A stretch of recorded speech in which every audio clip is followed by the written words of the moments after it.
Hello and welcome back to Paranormasight, the 7 Mysteries of Honjo, where last time around we went through the first scene of Haruhi Shigima, and, well, we'll just continue with that while we're already here. A nice thought. Despite having obtained the curse of the haunting clappers, Haruhi Shigima is determined to use the rite of resurrection by stealing the remaining curse stones. She instructs her private investigator Richter to find the other curse bearers.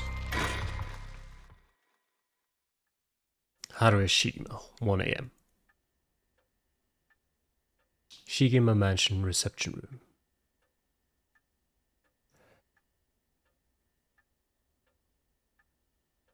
It's been almost an hour since Richter left. He promised he'd call me if anything happened. But he hasn't.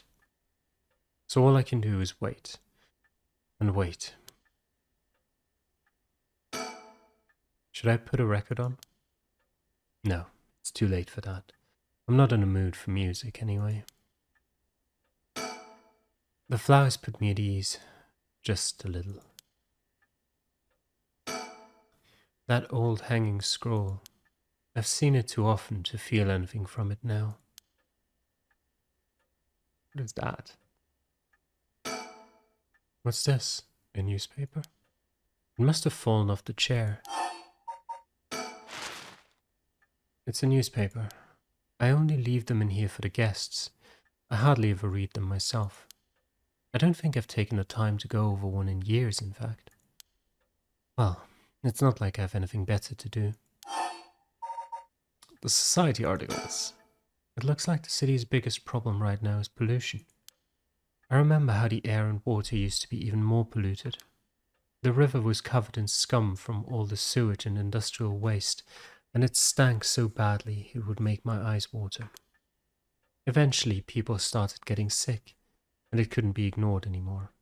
Fortunately, it's gotten better since then. Although the air around the industrial district is still filthy with gas and smog.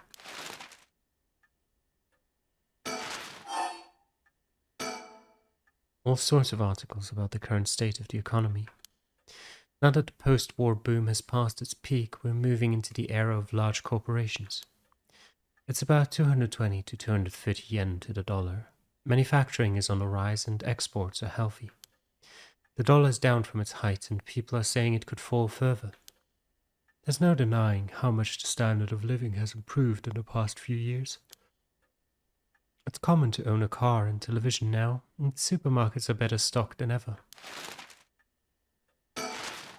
Would it repeat if I looked at the same again? No. Although with everyone flocking to the city, land prices are skyrocketing. Nowadays most people can only dream of home ownership. The city centre is going to be nothing but apartments before long. I'm not exactly a businesswoman, so this all feels like another world to me. Okay. If there's one thing Honjo never wants for, it's horrific crimes. They found a police officer dead in a local park just the other day. A lot of my family are in the police. Hope it wasn't anybody I knew. I don't read the news anymore. Not since last year. It brings back bad memories. But we are reading them now. Suicide at local high school? Oh, I remember that. A high school girl jumped off a roof about a week ago. She was bullied, I think. Or maybe it was something about exam pressure. Huh? What? But no, this can't be right. Her name. Michio Shiraishi from Komagata High School? It can't be. Interesting. So it was worth looking at the newspaper articles. Now that everyone has more spending money to go around, people are coming up with all kinds of new diversions. It seems like only yesterday that people were flocking to the arcades to shoot aliens. But now we have these enormous theme parks and gaming machines that plug straight into our televisions. Everyone's talking about superhero series, foreign films and movies based on the latest bestseller. Back in my day, fusion rock and folk music was all the rage. But now it's all about city pop and idols. I find it hard to care about that sort of thing anymore. What if we think? Michio Shiraishi, the same girl who witnessed my son's kidnapping, committed suicide last week? But that means Mr. Jonochi, who's terrified of someone who already died? Is that what he meant by a curse? I can't work this out on my own. Maybe Richter will know. Why won't he call? Oh, I haven't left it off the hook, have I?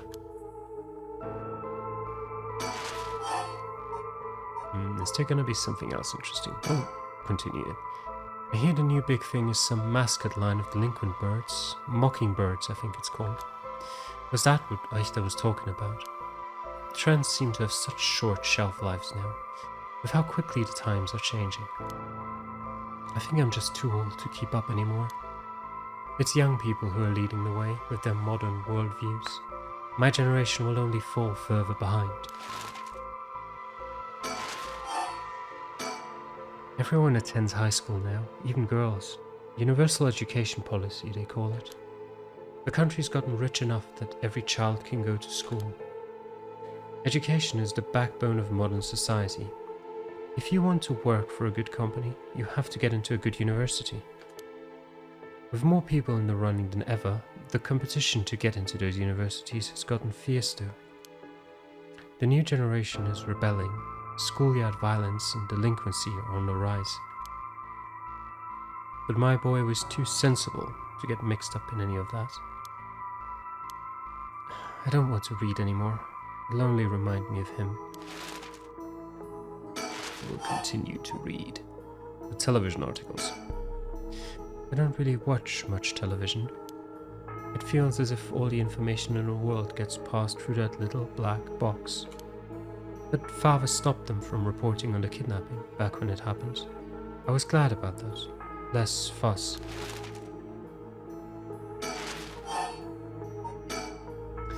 Now the comedy boom is over, all the comedians are flocking to other genres. The occult seems really popular at the moment. Look at all these paranormal specials. Okay, we've finished reading the newspaper. It's a fax machine. I rarely find a use for it. I don't know anybody else who owns one. Me neither. There's nothing on at this hour. I see no point in turning it on. Okay. Come to think of it, I never offered him any tea. Not that I ever learned how to make it. Okay, then let's look at the phone. I'm waiting for Richter to contact me, but he hasn't. I've made sure the receiver is on the hook. It'll ring as soon as he calls. Ah! That must be him. What if we think before doing that? It's ringing. I better pick it up quickly. Okay. Hello, Shigima residence.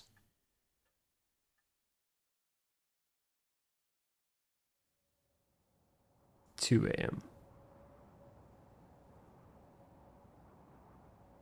Komagata Bridge.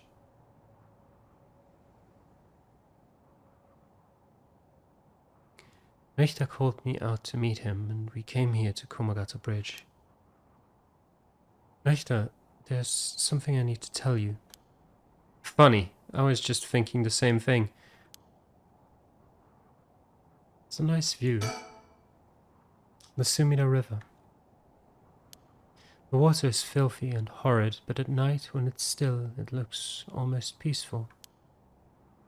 Can I ask you something, ma'am? Is the Sumida River what you Honjo folks picture when you think of home? I couldn't say. All I can tell you is that I can hardly stand the sight of it. Right. Should have guessed. This was where they found him, after he went missing. All alone, floating in that horrible water. All I can think is how scared he must have been, how cold he must have been. What did he ever do to deserve something so awful? I've come here every day since then.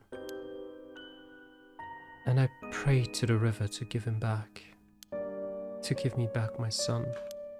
Day after day after day. You know, in olden times, people believed rivers marked where our world met the next. So the act of crossing flowing water had a huge amount of spiritual significance. Back when Edo was founded, the people of Chuo saw the Sumida River the same way. They associated the far side of the river with the afterlife. That same place would later become Honjo. All their fear and revulsion accumulated there and took root. But then the Ryogoku Bridge sprang up after the Great Fire of Meiriki, and just like that, Honjo was part of the city too. And as it turned from farmland into a town, the people surrounded it with man-made rivers and crisscrossed it with canals and waterways.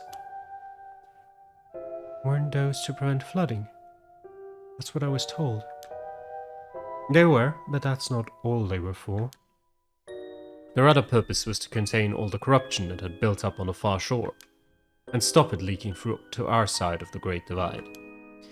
Officially they were a physical barrier, but unofficially they were a spiritual one too. So, if I have this right, are you saying that Honjo is a place where the real world meets the afterlife? Exactly. That's why the rite of resurrection is here, rather than anywhere else. I'm sure of it. And it's probably why the 7 mysteries and their curses have survived to the modern day. And I guess that would make the spot we're standing now, right over the water, the border between life and death. If there ever was a place where bringing back the dead might be possible, I reckon it's here. It's funny that you mentioned praying to the river. That might have done more than you think. Is that supposed to make me feel better? Just thinking aloud, ma'am. Well, it's a nice thought.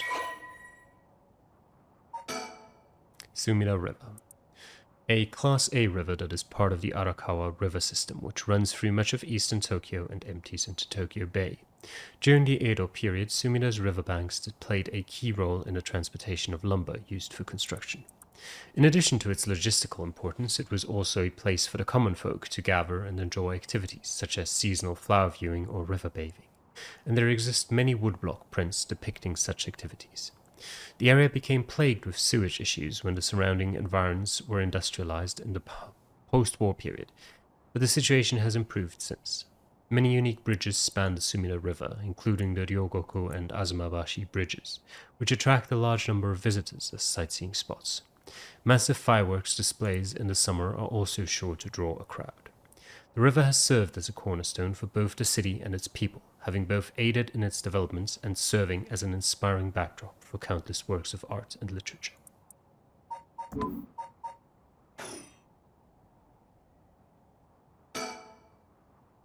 Oh, that's right. There is one more memory I have of this river. Do you mind if I tell you? Go ahead. It must have been about 20 years now, when I was still a schoolgirl. Back then, the Sumida River was much filthier than it is now. It was full of garbage and industrial discharge. It was scummy and slimy, and it stank. You could look out over the water and see dead cats and dogs and pigeons just floating. And one day, among all the filth and garbage, there was a piece of my missing classmate's hand. What? It was almost a miracle, when you stop to think about it. What were the chances that someone would find a part of her that was still recognizable? And that although everything but the palm had rotted away in the water, the part that was left would have an identifiable scar, and that they could tell it had been a murder from the blade marks on the bone. Wait, are you talking about the Nejima murders? So you've heard of it? I'm impressed. I assume you were but an elementary schooler at the time. I wasn't really aware of it then. I only heard about it after the fact.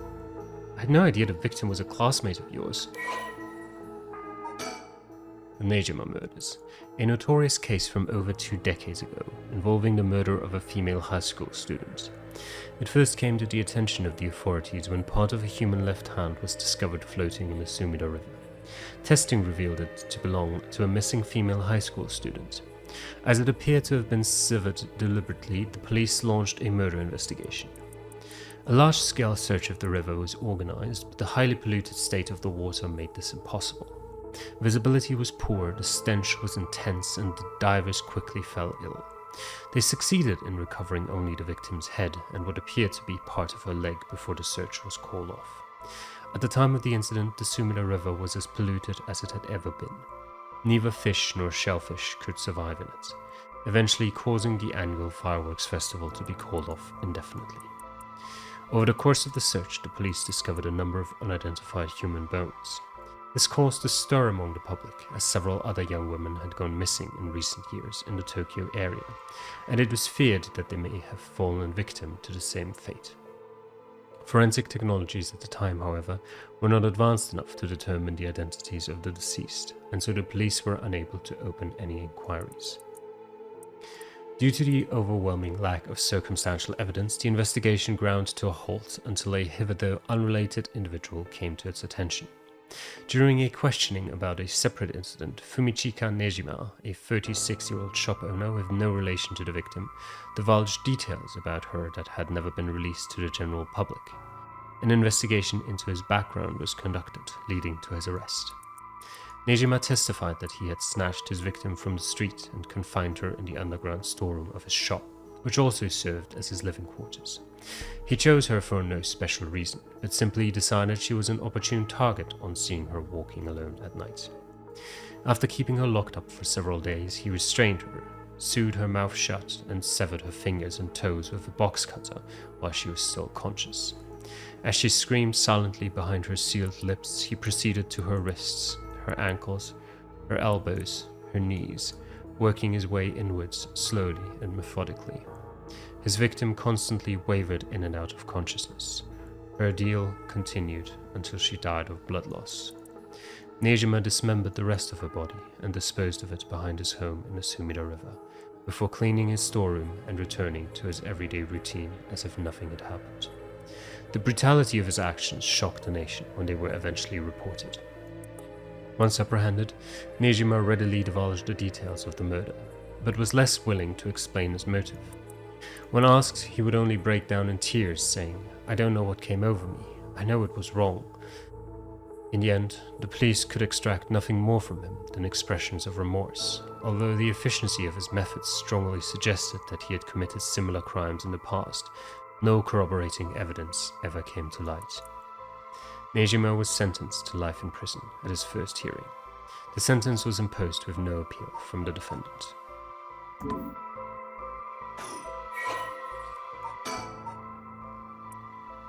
Oh god.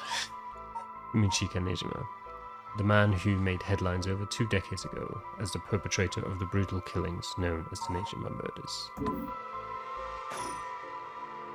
To be honest, it was all a bit of a blur. A wave of chaos just parting around me. Something like that. They said the rest of her body must have sunk to the bottom of the river. They combed the riverbed, but they only ever found pieces. Everything else must have rotted and flowed out to sea. Afterwards, I heard that all the divers who had been looking for her fell ill. A sorry story for everyone involved, huh? It's funny, everyone figures the river's filthy already, so one more piece of garbage won't hurt. But every little bit makes it worse. It's a vicious cycle. I know I wouldn't want to go rooting around down there myself. That's right, which is why the riverbed is the last place anybody would go looking. Or so is the killer's thinking, I suppose. The times were changing quickly back then. Things were confusing. Everyone seemed to be in a hurry. Young people were moving to Tokyo in droves. Some even ran away from home to make it in the big city. And they made easy targets for bad people. A lot of them ended up disappearing without a trace. You see, back then, If you chopped the body up into tiny pieces and threw it in the river, it would rot quickly and discreetly and sink to the bottom, never to be seen again. Are you saying what I think you're saying? They arrested him shortly after, Fumijika Nejima, the man who killed my classmate and cut her into pieces. He was so methodical about it, it couldn't have been his first crime, and people began to wonder how many other girls he'd murdered the same way. The police never found any evidence of other murders in the end, but the river knows the truth. How many corpses has it swallowed up over the years, I wonder? That same thought spread through everyone's mind, and they started to avoid this area. So, really, this river has been rank with corruption for decades now. Or at least, that's how it seems to me. Well, was that interesting? Well, I can see why you don't have any good memories of this river. With all that darkness lurking beneath the surface, there's no reason that you would. Still, if I may, ma'am, I'm surprised you know so much about the Nejima murders. But how could I not? After all, I was the one who found the hand. The police actually wrote me a thank you letter. They said it was only thanks to me that they managed to bring Nejima to justice. That was the only time my father ever said he was proud of me. Huh. I guess it just wasn't the killer's day. Sometimes I wonder if he resents me for it. Didn't she already mention that she found the hand, like, at the beginning, when she started talking about it? Why was Richter surprised about hearing it again? The Sumida River. I have nothing but awful memories of it. Okay. We're on Komagata Bridge over the Sumida River. There's a highway on one side and a freeway on the other. They're both deserted this late at night. I never understood the difference between a highway and a freeway. Komagata Bridge, one of the bridges spanning the Sumida River. Completed in 1927 as part of the reconstruction effort following the Great Kanto earthquake, it is notable both for its distinctive blue arches and the cutting edge, for the time, techniques used in its construction. There are many bridges stretching across the Sumida River, each boasting a unique structural form and design.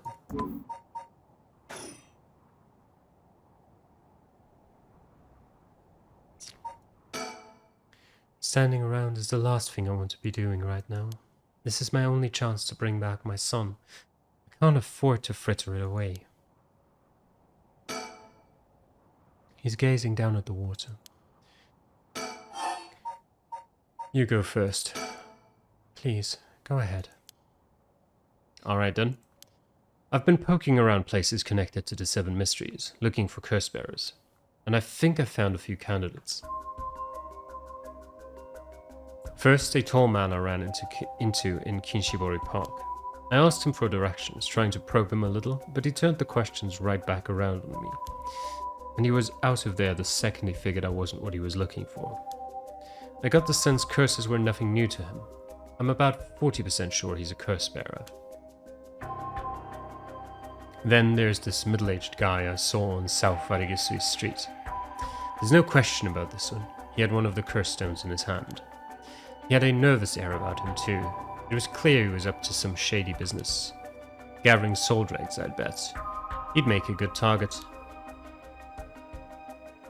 Next up is a pair, a young man and woman I saw around Ryogoku Bridge.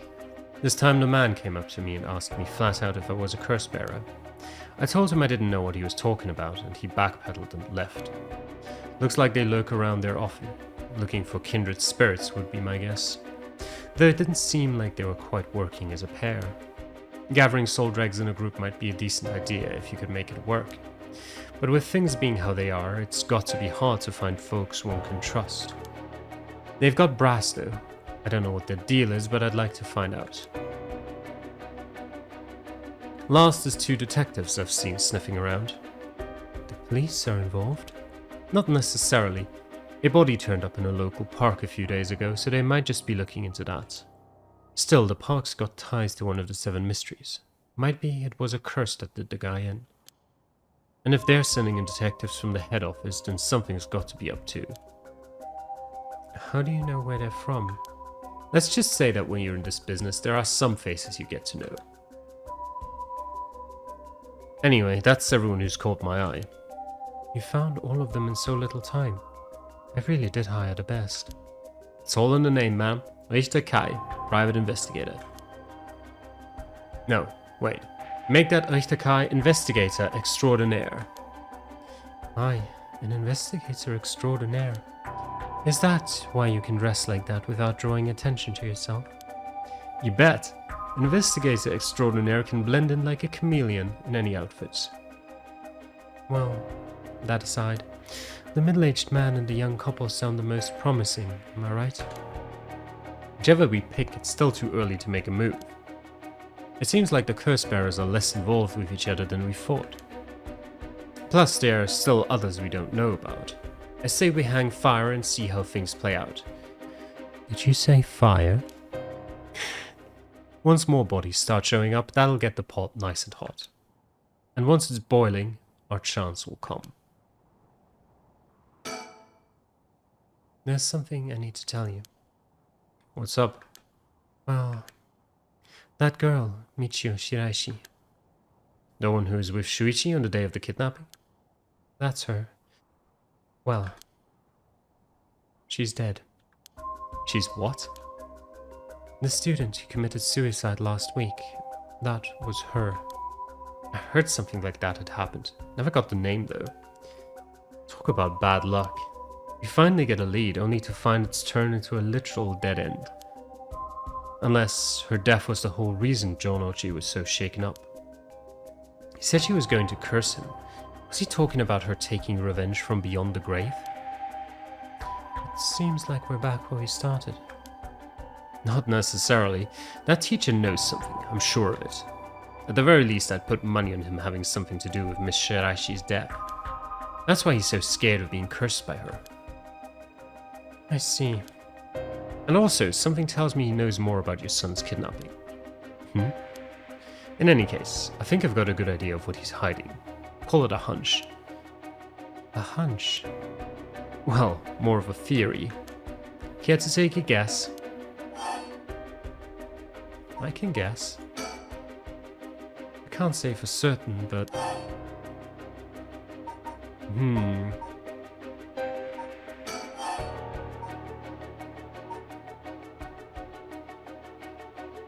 What if I... She silenced him. What about the other way around? With blackmail. What if Mr. Jonochi silenced Michio Shiraishi with blackmail?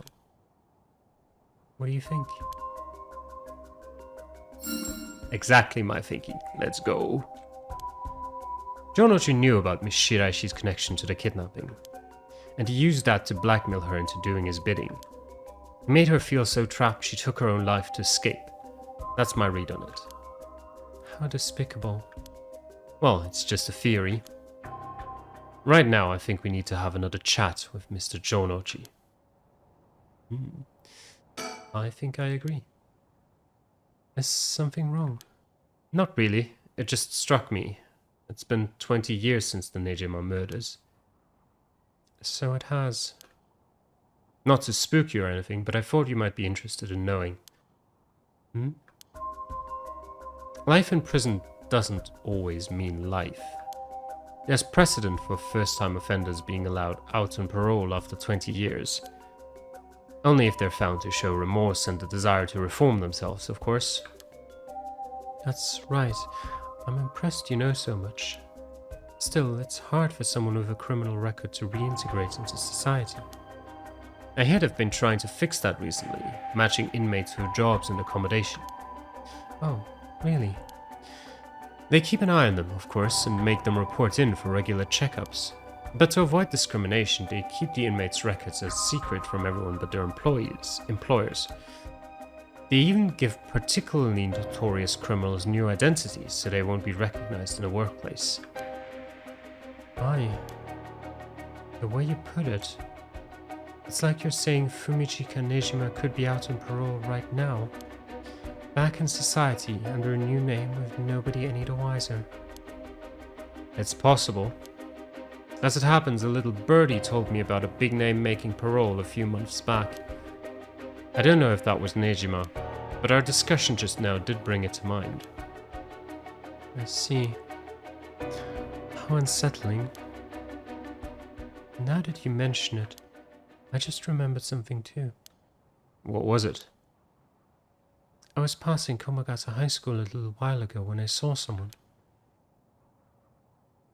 A janitor, I think, and I could have sworn he reminded me of Fumichika Nejima. Oh? He looked a little different after 20 years. Much thinner than I remembered too. I told myself I was just seeing things. But perhaps it was him after all.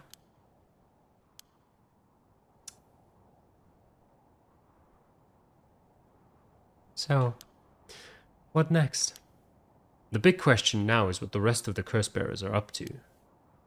Luckily, the Sumida River is a good distance from any of the 7 mysteries. It's unlikely the other curse bearers will come all the way here. I can finally have a moment to think. I see. Alright. I guess suspend means, right, we're stopping here for now and going to a different story. You cannot currently progress any further. Once your situation has changed, select resume to try again. Pressing suspend will return you to the story chart. Okay. So, we can resume here later. So, Tetsuo Tsutsumi or Yako Sakazaki.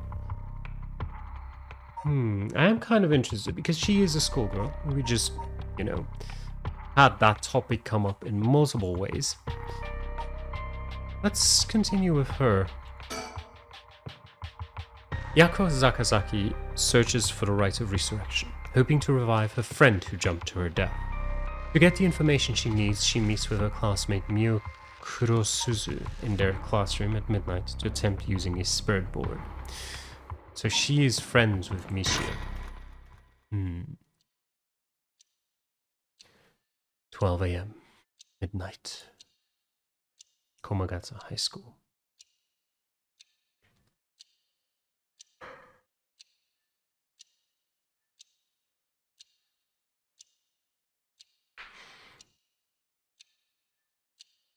That should be everything. Okay, let's start. Ready for this, Yako? Okay, I'm ready. High school student Yako Sakazaki. Yako is a student in Class 2C at Komagata High School. Unable to comprehend why her childhood friend and classmate Michio Shiraishi committed suicide, she attempted to investigate the incident herself. However, she was unable to make any progress and, feeling desperate, invited transfer student Mio Kurosuzu to join her in performing a spirit board ritual. Born and raised in Honjo, Sumida City, Yako's family has owned and operated the beloved candy shop Senoya since its establishment in the early Showa era. Despite her modest appearance, Yako is a cheerful and vivacious young woman with a sense of duty and compassion so strong that she is easily moved to tears. She's also a bit quick-tempered and quarrelsome, always prepared to stand up against those who harm her family or friends. It is possible, however, that this readiness to fight is more driven by an innate love of chaos. Yako's winning streak against arrogant boys and scraps since she was a child remains unbroken, and is the source of considerable stress for her mother. Alright, let's start. This is the spirit board. This is how we'll be communicating. But first, we'll both put a finger on the 10 yen coin that's on the board. Like this? Just like that. Relax your finger as much as you can. Now for the chart. Repeat what I say, okay? Oh, Spectre of the Spirit Board, please visit us. Your turn.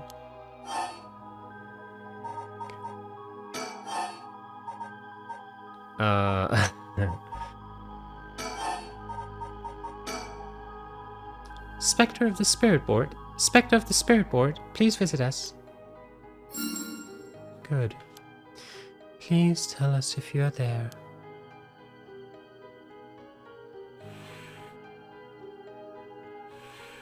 Whoa, really moved.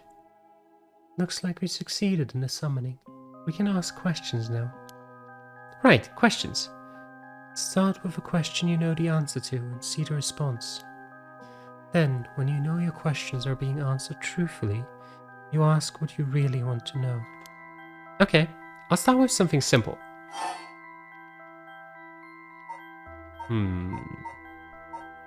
What is this place? Oh, Spectre of the Spirit Board, where are we?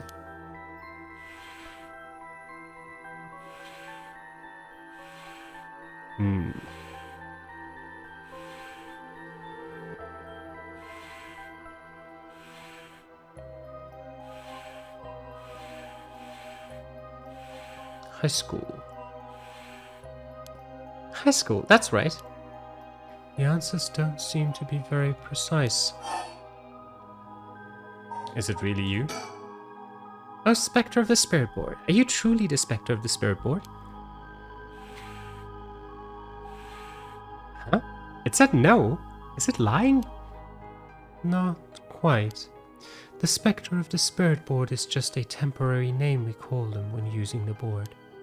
We're actually calling a spirit with a strong tie to this place, or one of the people participating. In other words, a spirit that just happened to be nearby just felt like answering. They don't really think of themselves as the Spectre of the Spirit Board. Oh, really? Huh, feels like some of the mystique has disappeared. Do you mind if I still call you the Spectre of the Spirit Board? Yes, okay. Thanks. Always good to remember to say please and thank you.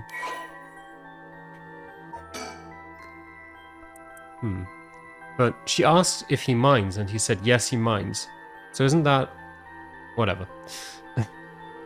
Due to the occult craze, divination has become popular among young boys and girls. All one needs is a coin and a piece of paper with letters and numbers written on it. Using these, all one has to do is ask a question of the called upon spirit, and it will move the coin in answer. It is believed to be a tool that was adopted from Western spiritualism and molded by Japanese occult enthusiasts. Though it is considered a form of divination, the ritualistic nature of its usage can cause self-hypnosis or autosuggestion, leading to hallucinations or symptoms similar to spirit possession. Many schools banned these spirit boards after there were several cases of students sneaking into schools at night, in addition to stories of people having seizures when using boards.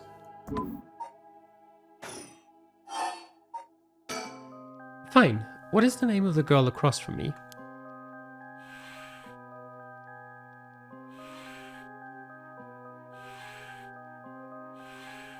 Mio. Yeah, see? It even used that weird character you used to spell your name. How flattering.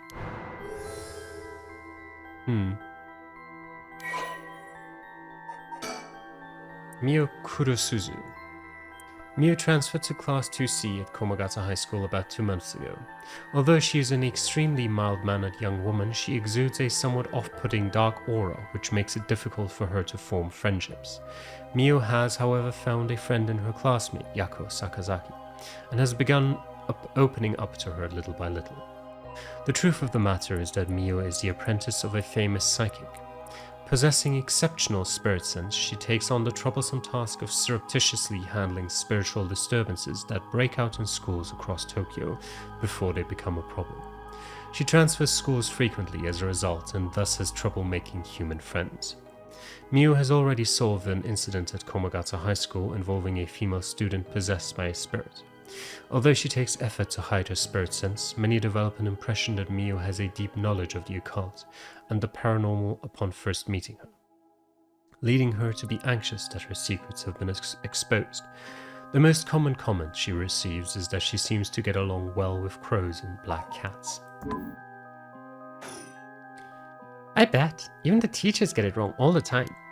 I guess these paranormal beings just tend to take a liking to you. I don't know how I should feel about that. I think it should know the answer to this. Oh, Spectre of the Spirit Board, what is my name?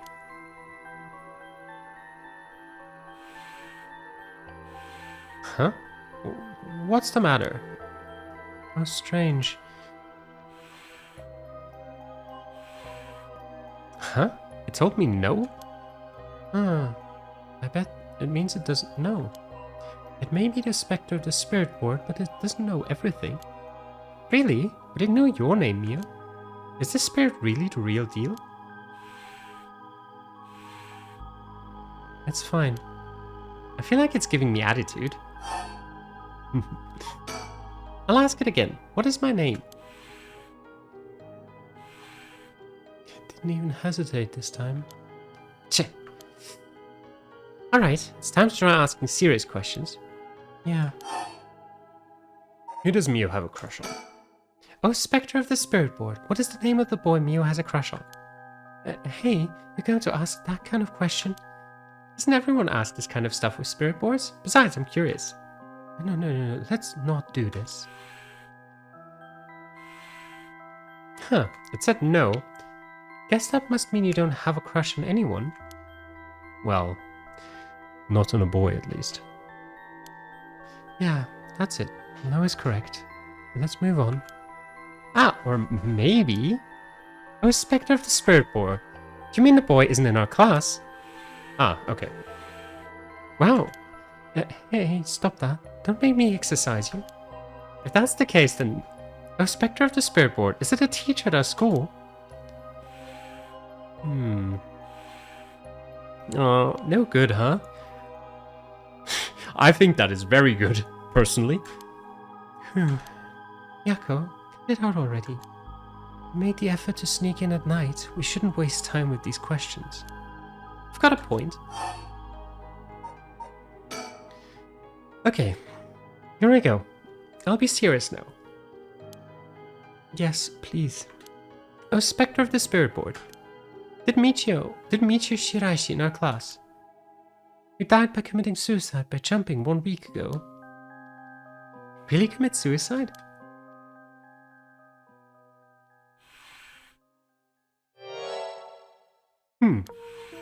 So it really wasn't. I'm not surprised. I never believed it from the start. Now's the important part. Yeah.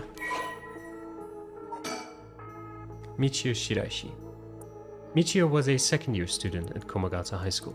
She was found deceased 1 week ago in a back alley off South Warigesui Street, her entire body broken and severely contorted.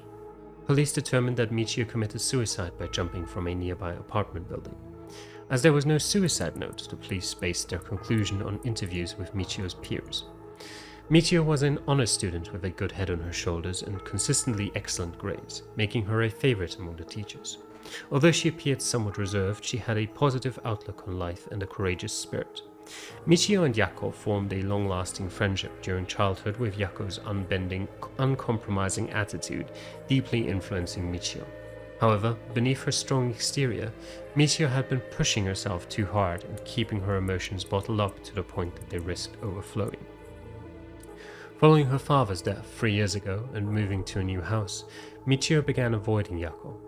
Although the two remained in the same area of town and attended the same high school, they gradually grew further apart. Yako herself worried for her childhood friend, but incapable of wading into complexities of Michio's home life, kept her distance. The days passed, and though Michio longed to confess everything to Yako, the moment to do so never came. Michio carried an old talisman, a memento of her father, with her at all times. Oh, Spectre of the Spirit Board, did Michio Shiraishi die in an accident?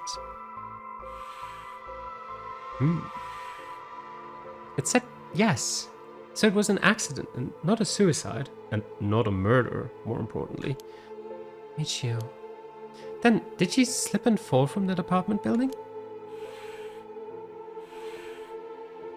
Huh, she didn't. What do you mean? Michio didn't die falling from the apartment building? No way. If that were true, then why was she lying on the ground like that in the back alley of the apartment building? It was an accident, but not a fall. Oh, Spectre of the Spirit Board, what happened to Michi on that day? Seems like it doesn't know the details.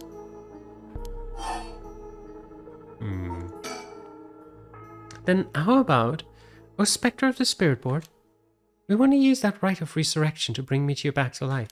Do you know what a rite of resurrection is? I wonder.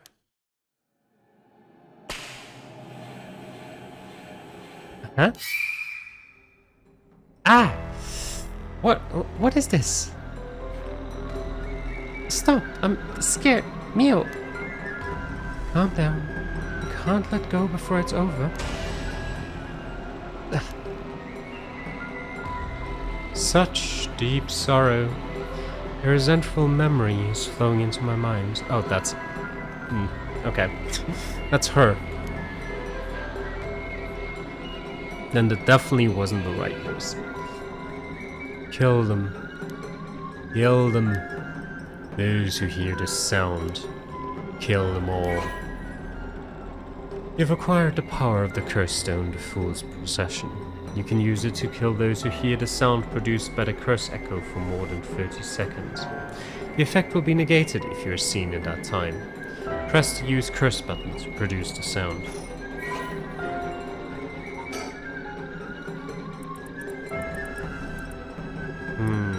Kills by fatal fall one who hears its music for 30 seconds without seeing the curse bearer.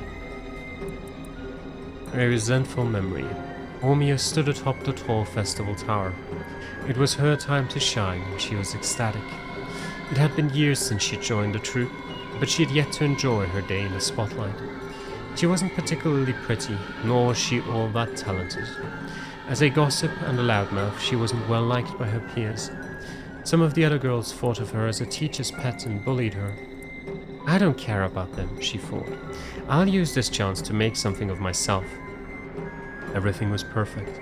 She wore a beautiful kimono and an okame mask over her face.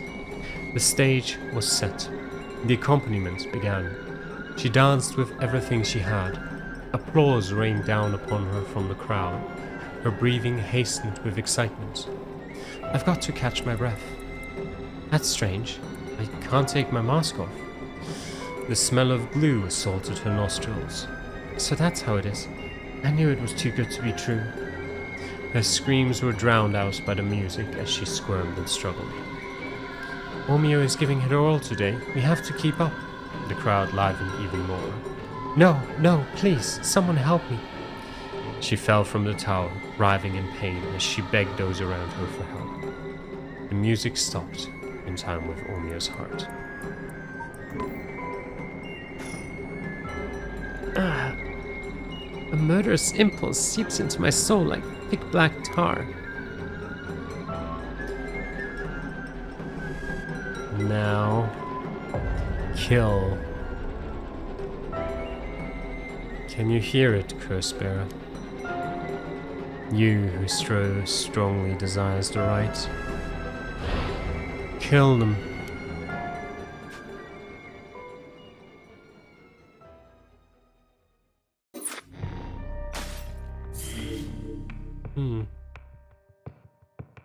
I think we can do one more. But I want to do this one now. We'll do the introduction to them as well. Tetsuo Tsutsumi, Chief Inspector of the Metropolitan Police Department, 1st Investigative Division, is investigating the mysterious death of a fellow officer. He visits the scene of the incident, the former Yasuda Gardens, with his subordinate Jun Eryo. 11 p.m. Former Yasuda Gardens.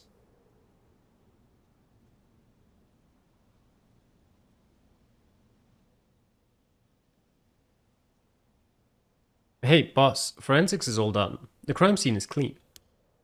The other officers have all gone home. It's just us now. The park should be able to open back up tomorrow like nothing ever happened. I doubt it'll get many visitors after everything that's happened. You'd be surprised. Lots of people love that kind of thing. I bet they'll be lining up to get in. Occult stuff is really popular right now. Did you not know that, boss? Sounds stupid. Well, it's not exactly rooted in science, but If ghosts really did exist, we could just ask them who the perp is. Somehow I doubt it would be that simple. Oh, but I've heard that high school girls are really into the spirit board thing these days. Supposedly you can call on spirits and talk to them by using a board with letters on it. Wouldn't that be something? You can try it out yourself if you're so interested. That's not a bad idea. Let's give it a go sometime, boss. What now? Stop messing around. You really think we're going to solve this case by moving a coin across a scrap of paper? Sounds like you know all about it. We've got to be open-minded. What if that's how police work is going to be from now on? Don't make me laugh. Listen up, Aereo. You can't go blaming the death of your buddy on something like the occult. I don't care if it was ghosts or the occult or what. Whoever or whatever it was that did this, I'll get them. I promise you that. Well, you've got the right attitude, but we don't even know if this is a murder yet. Biases weaken our judgment. Get too fixated on one thing and you stop seeing everything else. Aye, boss. So, now that we've finished investigating the scene, let's review what we know. Now? It's getting late. I figured we'd head straight home from here. Come on, we've got to go over all the info we've gathered. And what better place to do that than here at the scene of the crime where we can soak up the atmosphere? Soak up the atmosphere? Hell is there to soak up? You must be really into this occult stuff if you get off on being in a place like this. Wait, you mean being somewhere like this doesn't get your blood pumping? No way. No, don't turn this around on me. I'm not the weird one here. Cripes. Fine, let's get this over with. Aye, boss. This is where the victim was found. It's clean now. It almost feels like nothing happened here at all. But once an incident like this has come to pass, there's no going back. Not that knowing that is any consolation. The former Yasuda Gardens here in Yokohama Ichishome were originally built as part of a daimyo's estate back in the Edo period. The park became city property a number of years ago and underwent extensive renovations. There's not a soul around at this time of night. Quiet doesn't even begin to describe it.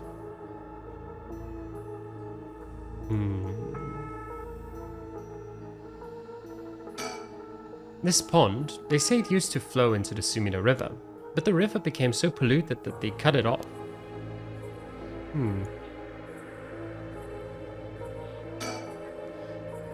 Jun Area, a detective in the Tokyo Metropolitan Police Department, 1st Investigative Division. His rank is Sergeant.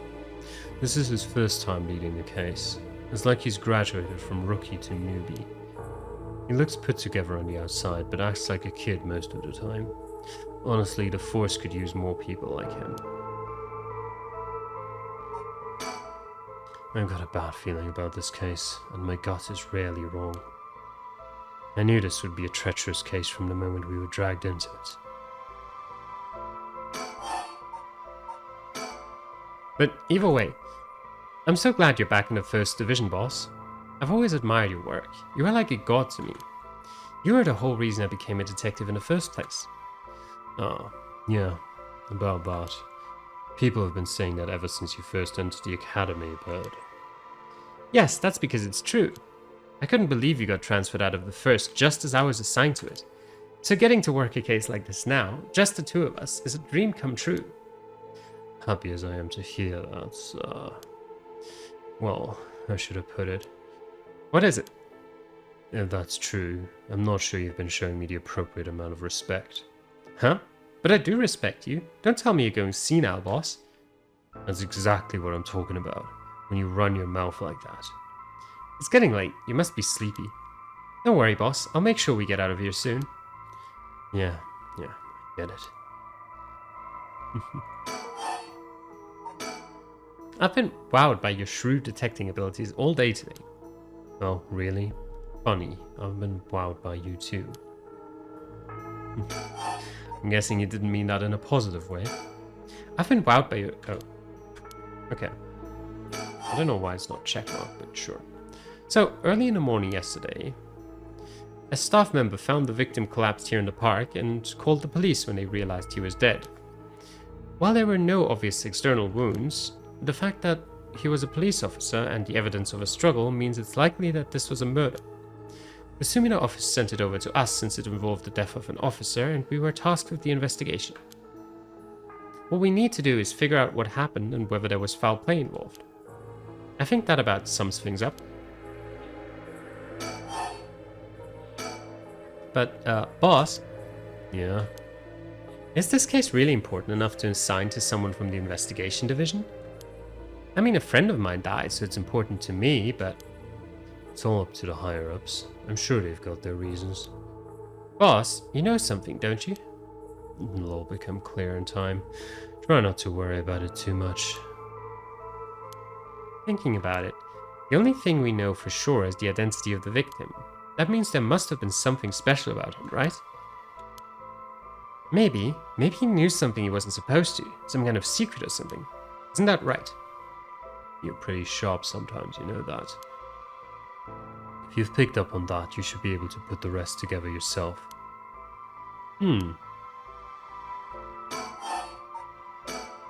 Well, it is our duty to get to the bottom of a suspicious death, especially one involving an officer.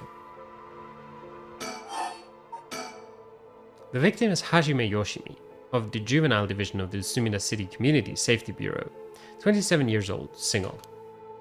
Just like me, he mostly dealt with cases involving juveniles and education. His rank was senior police officer. You knew him well, didn't you? What was he like? Yes, we were in the academy together. We still went out for drinks together every month or two. He could be a little rowdy, but he was like a big brother to us all. He was kind and cared about his friends. For better or worse, he wasn't the uptight type of cop. The man always showed empathy, and I heard he was popular with the locals for it. He treated each and every troubled kid he met with compassion. He had a great track record when it came to rehabilitation. Sounds like we lost a good one. Yes, we did. We truly did. I knew being a cop was dangerous. I knew something like this could happen, but it's never easy when it happens for real. I know the feeling. He didn't seem to care much about climbing the ranks, but he was at the top of our class. Only problem was that he took on so much he had the most unfinished paperwork too. I always felt we'd need an unusual guy like him to help us solve all our unusual cases. Hajime Yoshimi. Hajime was a police officer with the Sumida City Community Safety Bureau and was primarily responsible for juvenile and education cases. He held the rank of head patrol officer and entered the force at the same time as Jun Erio. Hajime was found dead under mysterious circumstances at the former Yasuda Gardens early in the morning yesterday.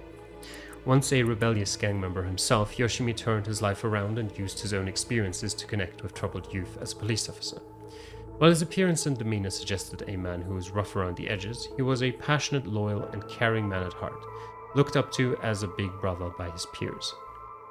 Yoshimi achieved stellar results in his work with juvenile cases, but his consistently sloppy paperwork and less than formal attitude essentially doomed his career and had him writing formal apologies on a regular.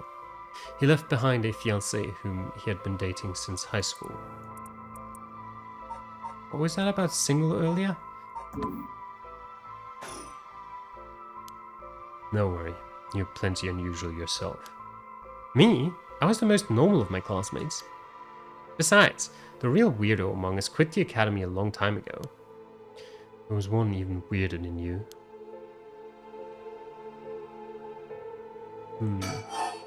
Was he talking about Richter? Hajime was quite the bad boy in school, apparently. He ended up with the police a lot. He said the officer in charge was good to him, helped him get back on track. The reason he wanted to become a cop was to pay his kindness forward. He said it was the first time he ever took his studies seriously. That's a good story. Love that kind of thing. Makes me want to have a drink in his honor. Please don't make fun of my dead friend. Hey, I said in his honor. You should aspire to become the kind of cop people miss when they die in the field. You say that like it's a sure thing I'll die. Besides, if I end up biting it, I'm sure you'll be the one who misses me the most, boss. Come on, don't be like that. You'll hurt morale. Well, I guess how much I'll miss you depends on how this investigation goes. I can already see it. Ario, no! Why'd you have to go and get yourself killed? I have no idea what's going on in that head of yours.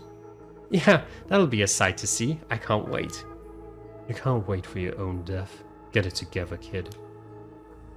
Sheesh, you really are something. Thank you.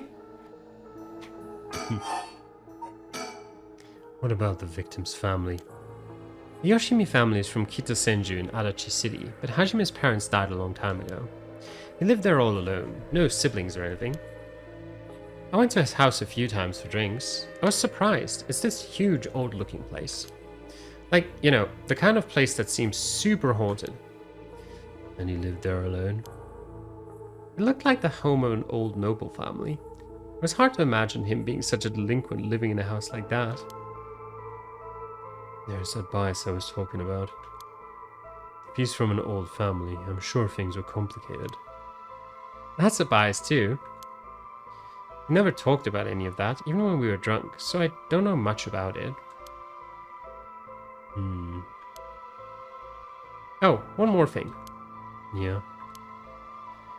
Hajime was engaged. He had been seeing his fiancée ever since they were in school, over 10 years. They'd just started talking about getting married. What's her name again? He showed me a picture once. She was a beautiful woman. That's so. How terrible for her. But she may know if there'd been anything going on with him lately. You should speak to her. Yeah, his fiancée may have been his only confidant. I'm sure someone at the Sumida Police Department has already contacted her. I'll look into it tomorrow.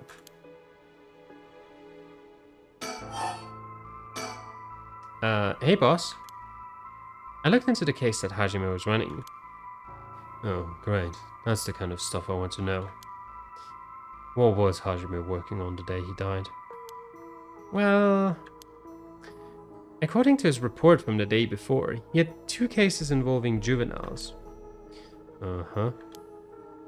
The first was the suicide of a high school girl who jumped off a building in Kamezawa last week. Oh, yeah. I did hear about that. The girl's name was Michiyo Shiraichi. She was a second-year student at Komagata High School.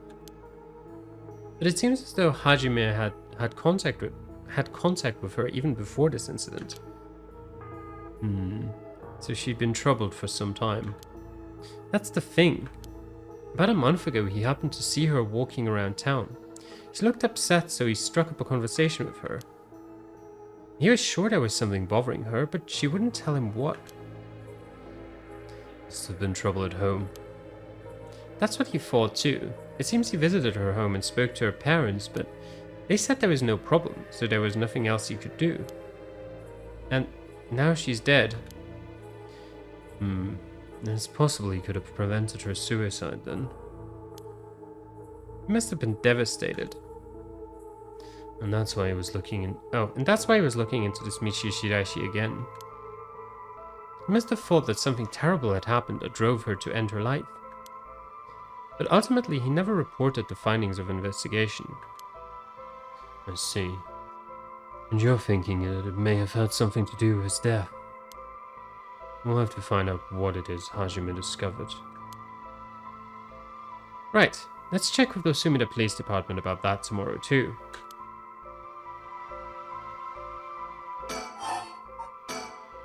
And what was the other case he was working?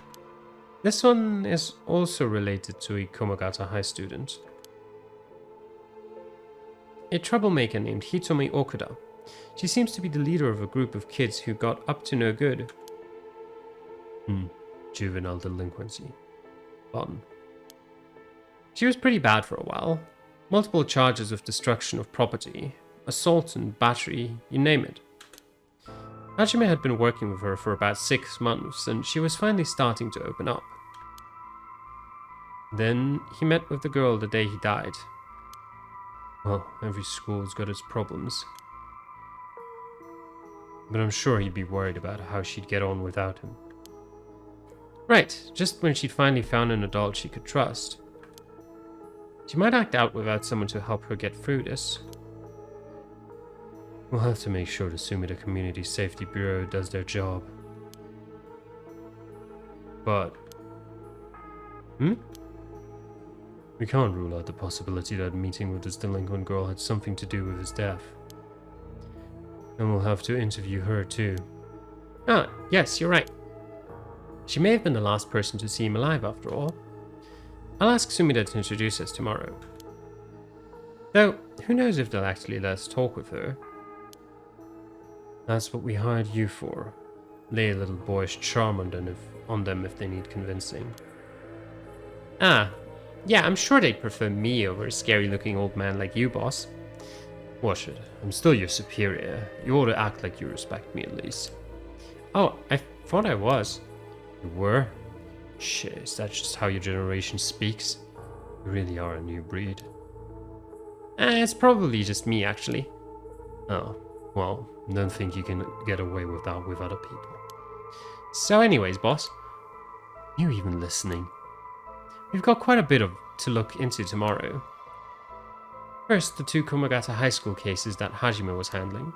And we need to speak with his fiancée as well. I believe that's it for tomorrow.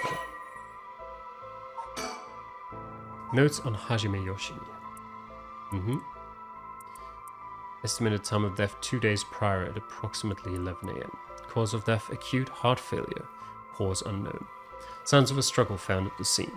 Efforts to locate witnesses underway. Body discovered by groundskeeper.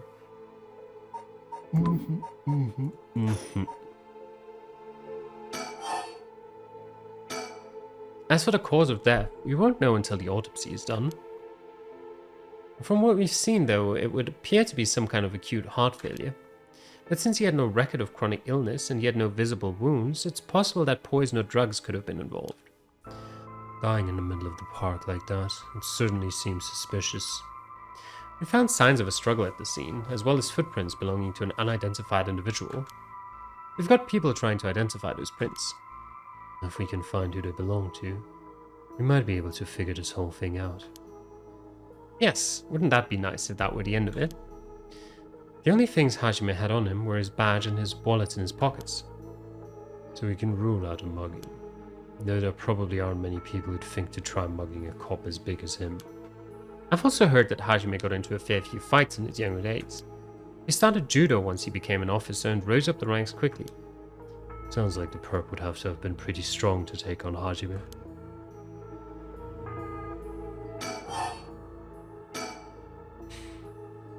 Time of death was around 11 p.m. 2 days ago. Outside of the park's operating hours, of course. His body was found early in the morning yesterday. 11 p.m., the day before yesterday. What was Hajime doing out here at that time in the first place? That's the question, isn't it? The entrance to the park is closed after hours, but it's a small gate that would be fairly easy for him to get through if he really wanted to. That would, of course, be breaking and entering, but what do you think, boss? What do we think? Someone called him here. It's hard to imagine a cop like Hajime would trespass for no reason. And since it seems he like someone else was here with him, could they have called him here? Oh, that does seem likely. They must have been talking about something pretty sensitive to come here in the middle of the night. So Hajime met someone here to discuss something in secret. And then they got into a fight? No, that wouldn't match the cause of death. There were no wounds on the body that would indicate a spontaneous scuffle. The perp must have planned something. And you think it was meditated? That would mean they called Hajime to the park with the intent to kill him? Well, there is still a possibility that it was just some kind of accident. Maybe the perp tried to threaten Hajime and things went south from there. We should be able to get a clearer picture once we know exactly what killed him. Right.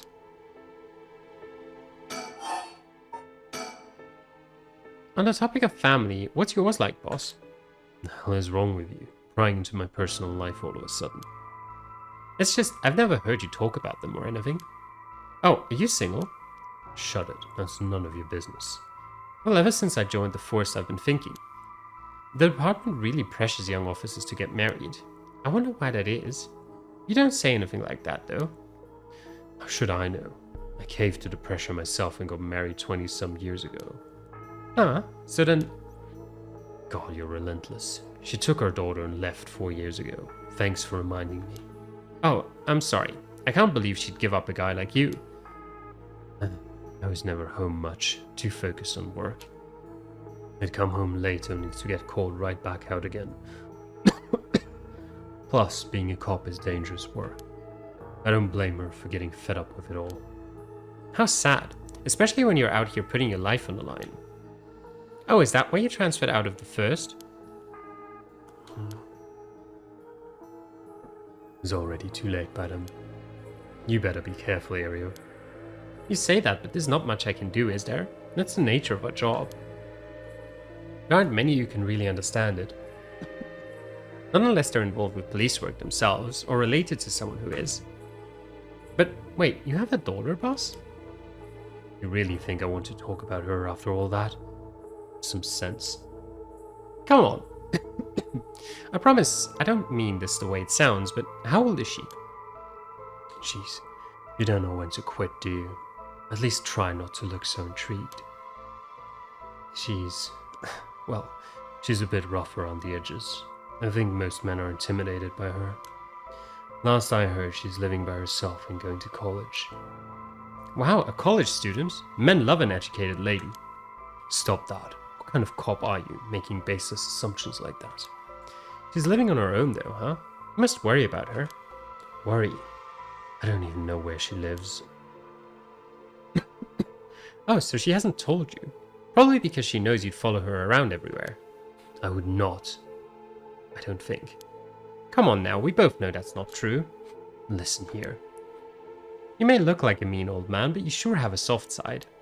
What? Is that supposed to be a compliment? I can't keep up with you. We're done talking about this.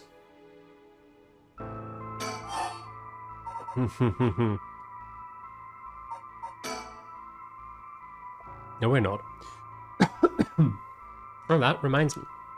If you got married 20 years ago, it must have been right around the Nejima murder.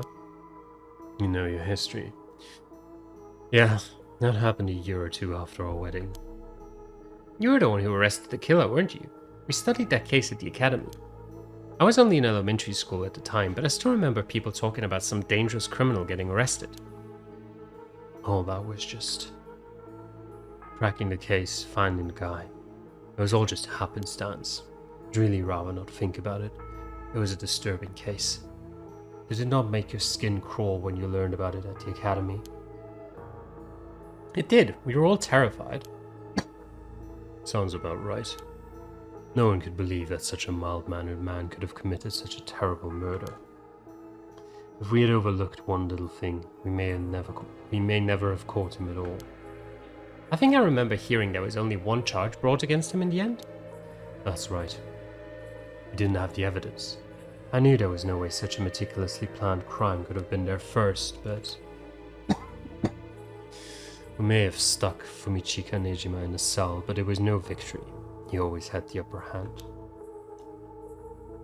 And all the damage he did to everyone involved, especially the victim's classmates. It's already been 20 years, huh? God damn it. This is why I try not to think about it. I'm sorry.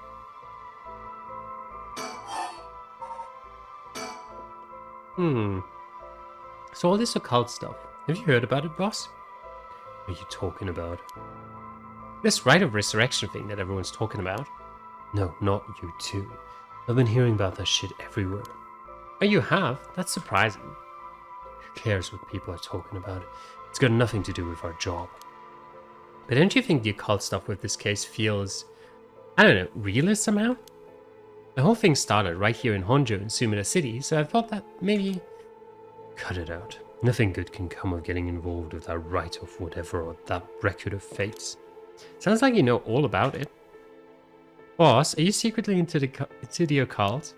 Stop that. Seriously. This isn't a joke. I get why you'd be intrigued by something called the rite of resurrection after a buddy of yours died, but bringing the dead back to life, that's the stuff of fantasy. It's not real. So don't go hoping for miracles. Got it? Well, boss, I think that about does it. Right. Let's call it for tonight. I'll see you tomorrow. Oh, God, what is that? Huh? Boss? What's wrong? Don't tell me you're going senile. Damn it. It was that case all along. Boss, what is it? Is there something over there? Ah! Such deep sorrow, resentful memories flowing into my mind. Kill them. Kill them. Those who spread lies. Kill them all. You can use it to kill those who intentionally try to mislead you. The Evergreen Beach. He deceived us with his so-called rite of resurrection. The man who tricked the people with his false dark arts swings from a rope. They'd thought the man had escaped the previous night, but oddly enough he was found hanging in the garden of the daimyo's mansion that morning. The man, a local named Jinkichi, was known for his kind temperament and skill in crafting Netsuke clasps. While his life wasn't always easy, he was optimistic, a type to smile through whatever life threw at him. He was the kind of man who would take care of those who didn't have anyone else to rely on. The prosperity that the ukiyo-e boom brought must have been what fanned the flames of his greed. The old craftsman was found in a miserable state, as if sentenced to some cruel fate. Perhaps he'd ended his own life, unable to bear the weight of his crime, but dead men tell no tales, and the people thought of him as a bad man even in death. He hung there for days, till his neck stretched horrifically. A visage of pain still etched on his face. It was clear he must have struggled greatly as he died, his flesh marked with dark scars where the rope wrapped around his whole body. The beech tree's leaves do not fall, and neither did the man's body hanging from it, as the mansion's owner was not at home. Another unfortunate event. The people held their tongues, fearing divine punishment, but the rumors persisted nonetheless. A murderous impulse seeps into my soul like thick black tar.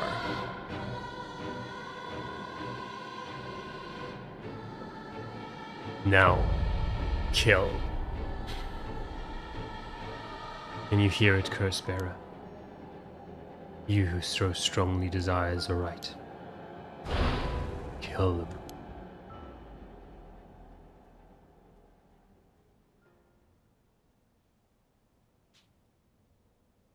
Boss! Boss! Boss, what's the matter? Don't tell me you really went senile. Sorry. I'm fine. Ario. Yes? I have some bad news. Oh no. Your senility? Senility? is kicking in, isn't it? No. We've got a bit of trouble on our hands. Looks like we'll be working some overtime. We're not going home tonight. Huh? What are you talking about?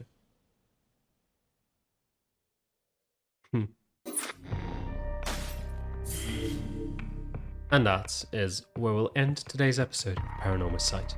Thank you for watching. Hope you enjoyed. And I'll see you guys again next time. Till then, bye.